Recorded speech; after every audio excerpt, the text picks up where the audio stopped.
سورہ بقرہ کی ابتدا کے اندر تمہید ہے، اور دوسرے نمبر پر اللہ تبارک و تعالی نے انعام یافتہ لوگوں کا تذکرہ بھی کیا اور ان کی صفات کا تذکرہ بھی کیا۔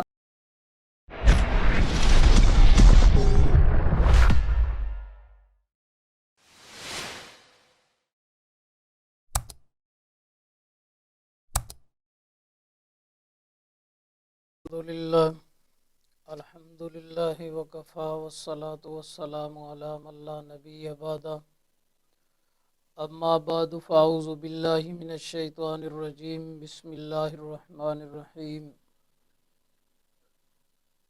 اولئک علی ھدی من ربہم واولئک ھم المفلحون۔ صدق اللہ العظیم۔ سامعین محترم، اس سے پہلے متقین امیین اور متقین اہل کتاب کی صفات ذکر کی گئی۔ اب اس آیت مبارکہ میں متقین کا ثمرہ بیان ہوگا کہ ان صفات والے لوگوں کو دنیا میں اللہ کی طرف سے کون سا انعام ملے گا اور آخرت کے اندر کون سا انعام ملے گا۔ تو فرمایا اولئک علی ھدی من ربہم، یہ لوگ دنیا میں ہدایت پر ہیں اپنے رب کی طرف سے، اور یہی لوگ کامیاب ہونے والے ہیں آخرت میں۔ دنیا اور آخرت دونوں کا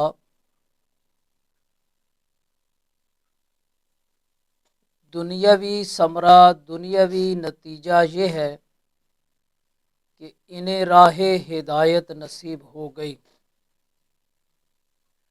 انفرادی، اجتماعی، شخصی اور قومی، ہر حیثیت سے جامع ترین دستور حیات ان کو نصیب ہو گیا۔ اور آخرت کی فلاح یہ ہے کہ اللہ کریم کی عدالت عالیہ میں ان کو پورا پورا اجر دیا جائے گا۔ اب یہاں پر ایک سوال پیدا ہوتا ہے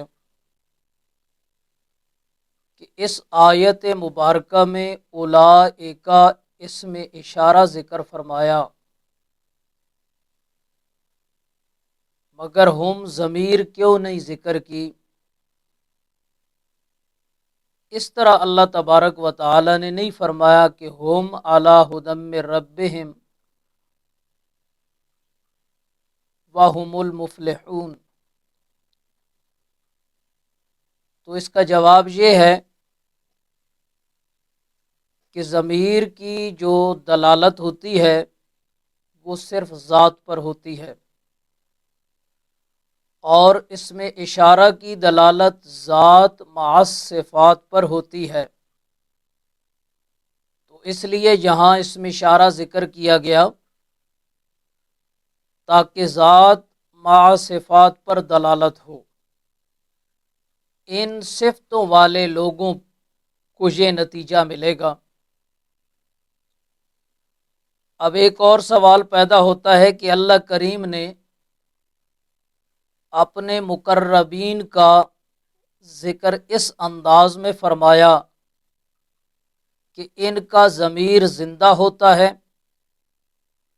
اور ان کے قلوب میں خوف خدا ہوتا ہے،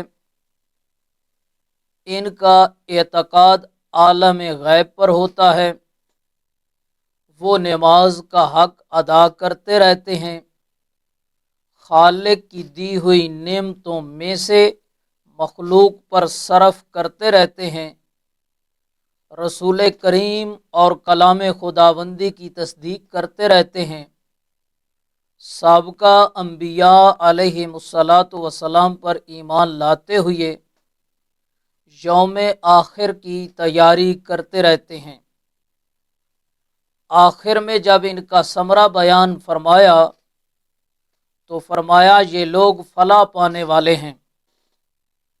تو معلوم ہوا کہ جن کے اعمال درست نہ ہوں وہ فلاح سے محروم ہوں گے اور ہمیشہ ہمیشہ دوزخ میں رہیں گے۔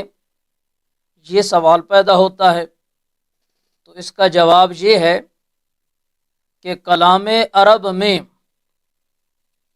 جامعیت خیر کے لیے، خیر کو جمع کرنے کے لیے فلاح سے بڑھ کر کوئی لفظ نہیں تھا۔ لفظ فلاح سے بڑھ کر اس مقام پر کوئی اور لفظ نہیں سجتا تھا، اس لیے اس مقام پہ فرمایا مفلحون، تو کامل فلاح مراد ہے، یہاں پر مطلق فلاح نہیں ہے، کامل فلاح۔ مطلب یہ ہے کہ جن لوگوں کے عقائد، اعمال، اخلاق درست ہوں گے وہ لوگ کامل فلاح پانے والے ہیں، مگر جن کے عقائد درست اور اعمال کی اصلاح نہ ہوئی تو وہ کامل فلاح سے محروم ہوں گے، البتہ مطلق فلاح ان کو بھی نصیب ہوگی اور ایک نہ ایک دن نجات حاصل کر کے ضرور وہ بھی جنت میں جائیں گے۔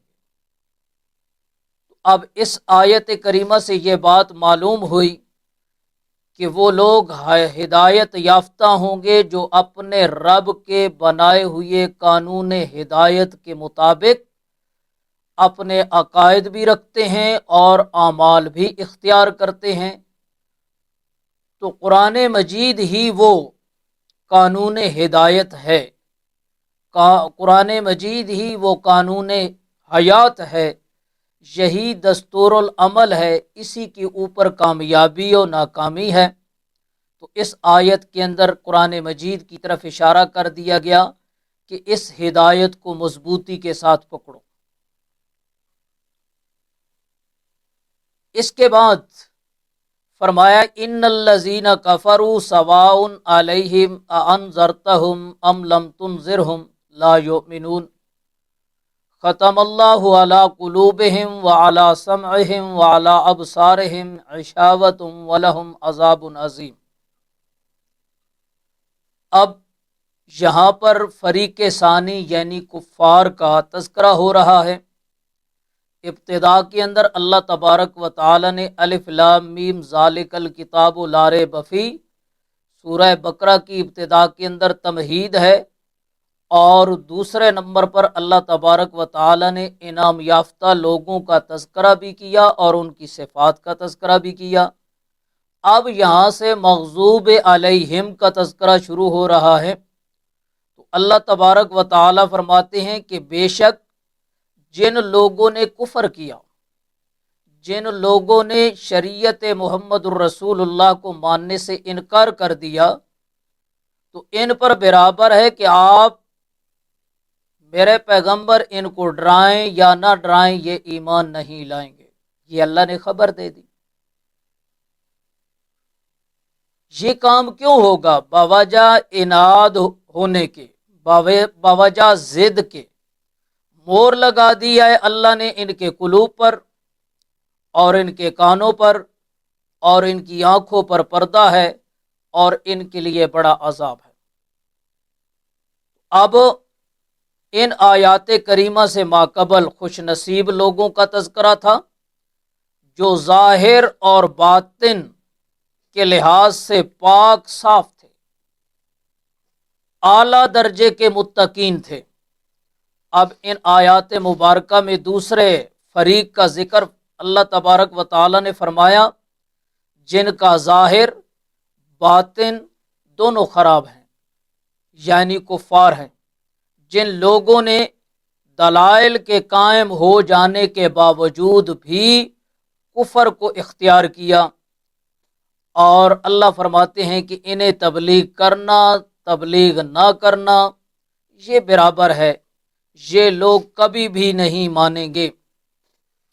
کیونکہ حق کے حصول کے لیے جو اللہ تبارک و تعالی نے اسباب مقرر کیے ہیں، کان ہے، آنکھ ہے، دل ہے، ان سب پر مہر لگ چکی ہے۔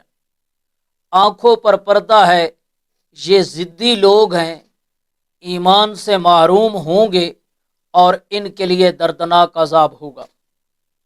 تو اس کی ایک صرف مثال کی طرف اشارہ کرتا ہوں کہ ایک مرتبہ ابو جہل اپنی مٹھی کے اندر کنکریاں لے کر امام الانبیاء کے پاس آیا اور اس نے کہا کہ اگر آپ مجھے یہ بتا دیں کہ میری مٹھی کے اندر کیا چیز ہے، تو امام الانبیاء صلی اللہ علیہ وسلم نے ارشاد فرمایا کہ میں بتاؤں کہ تیری مٹھی کے اندر کیا چیز ہے، یا مٹھی والی چیز خود بتا دے کہ میں کیا ہوں۔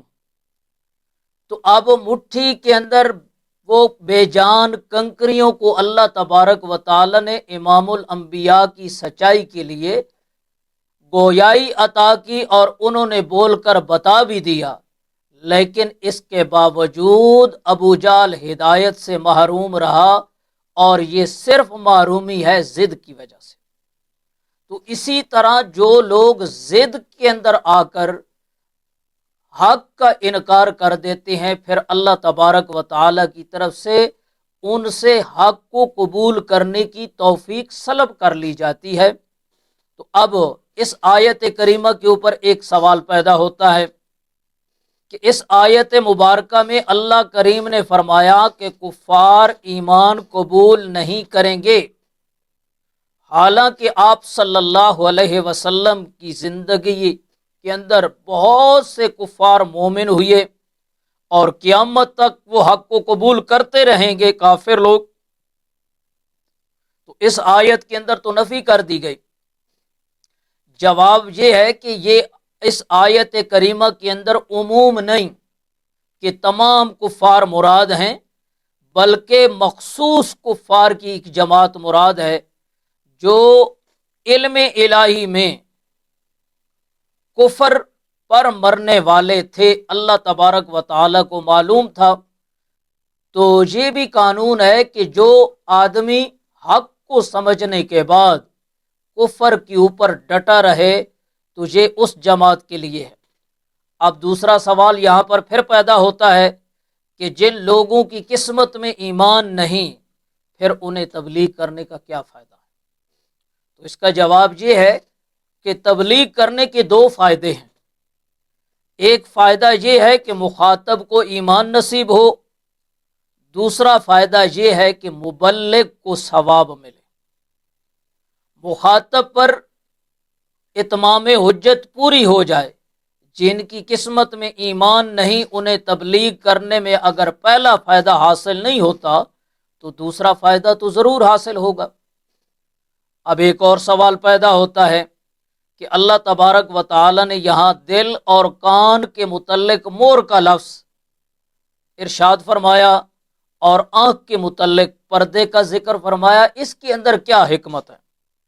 تو اس کا جواب یہ ہے کہ دل اور کان کا جو ادراک ہوتا ہے وہ چاروں اطراف سے ہوتا ہے، چاروں اطراف سے ہوتا ہے، اس لیے اس کے مناسب لفظ مور کا تھا تو وہ ذکر فرمایا، بخلاف آنکھ کے کہ آنکھ کا ادراک صرف سامنے ہی سے ہوتا ہے، اس لیے اس کے مناسب پردے کا لفظ تھا تو یہاں پر پردہ کا تذکرہ کیا۔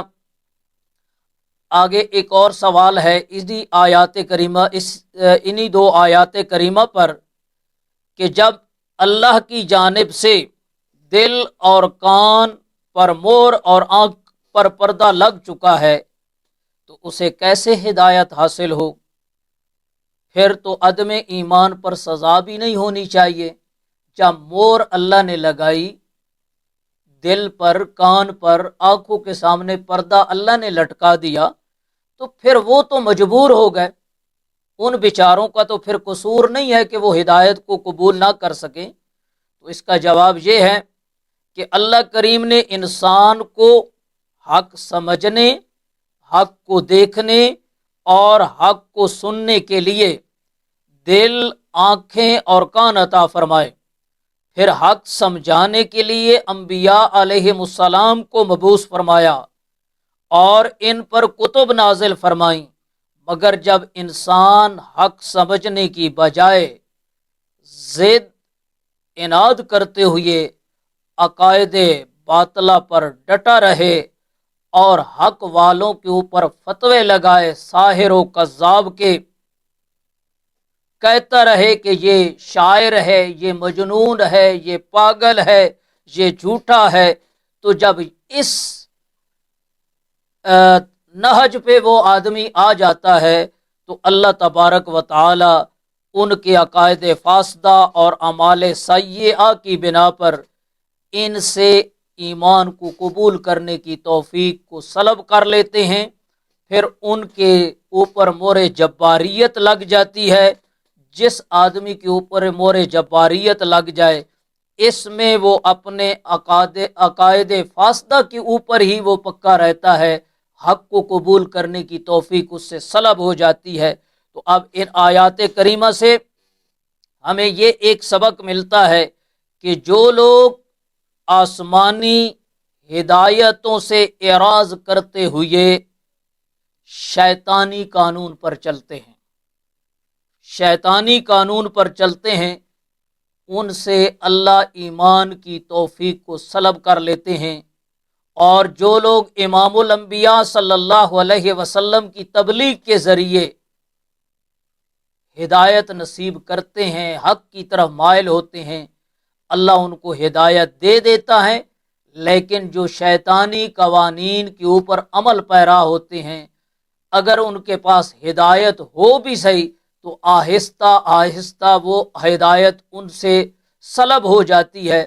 تو یہاں پر آخر کے اوپر میں یہی گزارش کروں گا کہ جو مسلمان بھی ہیں وہ اپنے آپ کو قرآن کا اور احادیث رسول اللہ کا اپنے آپ کو پابند کریں، اور جو اپنے بنائے ہوئے قوانین ہیں، اپنے بنائے ہوئے قوانین جو قرآن کے متصادم ہیں، احادیث رسول اللہ کے متصادم ہیں، ان کو چھوڑ کر حق کی طرف آئیں۔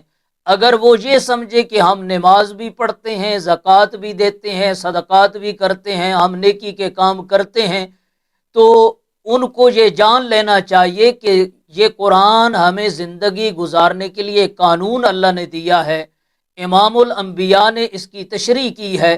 تو جب تک ہم اپنے آپ کو قرآن مجید کے تابع، احادیث رسول اللہ کے تابع اپنے آپ کو نہیں بنائیں گے، اس وقت تک ہم کامل مومن نہیں ہو سکتے۔